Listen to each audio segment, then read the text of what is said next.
The Tale of the Carpet Flowers, the first story. I'm going to tell a story about the carpet flowers. Have you ever looked at the carpet flowers carefully?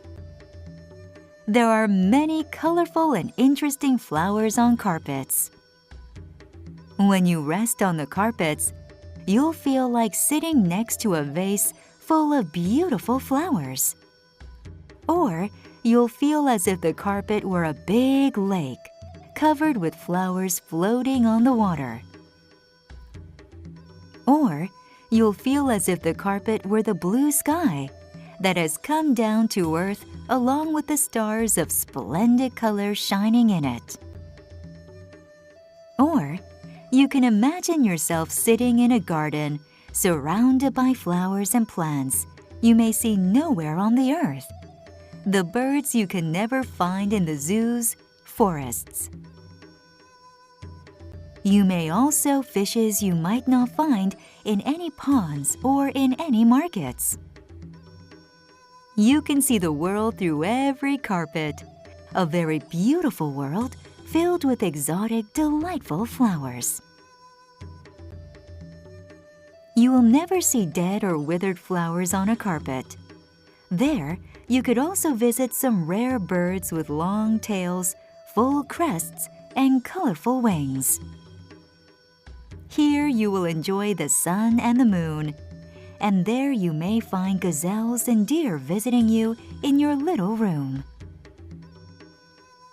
Whenever you walk on a carpet, you will feel like walking around in a rose garden with barefoot. Or you'll feel like floating on the sea without any boats. Or you'll feel like flying the sky without any wings.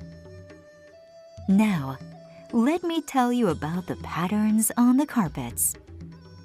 2,000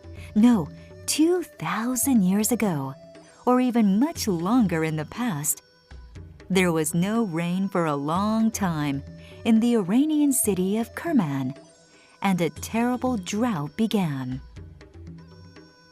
The lakes and rivers in the city were drying up, and so were the springs. The city was running out of water. In a countryside near Kerman, there lived a shepherd who had a herd of sheep. He had a wife and 2 daughters. The names of his daughters were Helia and Alika. The shepherd earned his living by selling the sheep's milk and wool. But then, the drought reached his little village.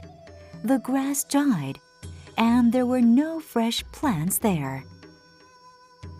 The sheep had no grass to graze and no water to drink.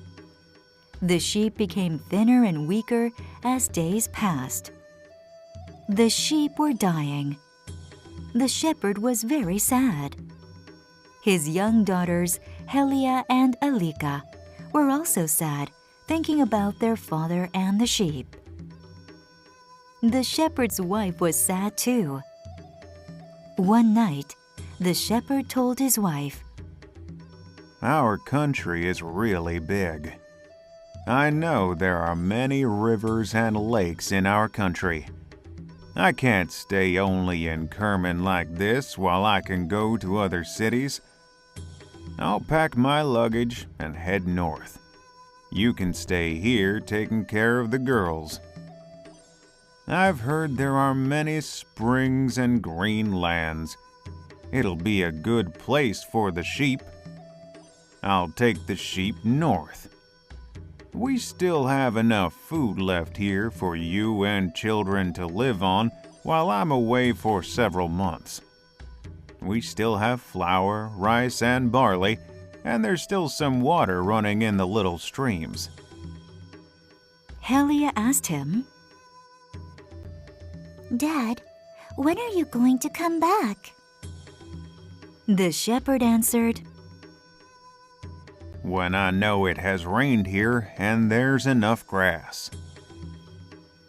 Alika asked, "Dad, how will you know that?" The shepherd answered, There'll be people traveling back and forth, so I'll ask them. Then I'll know. The shepherd's wife cried quietly and packed for her husband's journey, and she gave her husband a bottle of water. The shepherd set out north. He walked and walked. For many months, there was no news from the shepherd. A year passed. Finally, the drought was over. Thunder and lightning roared in the sky. And it started to rain. The springs bubbled up. Grass started to grow again. The pistachio trees began to bloom.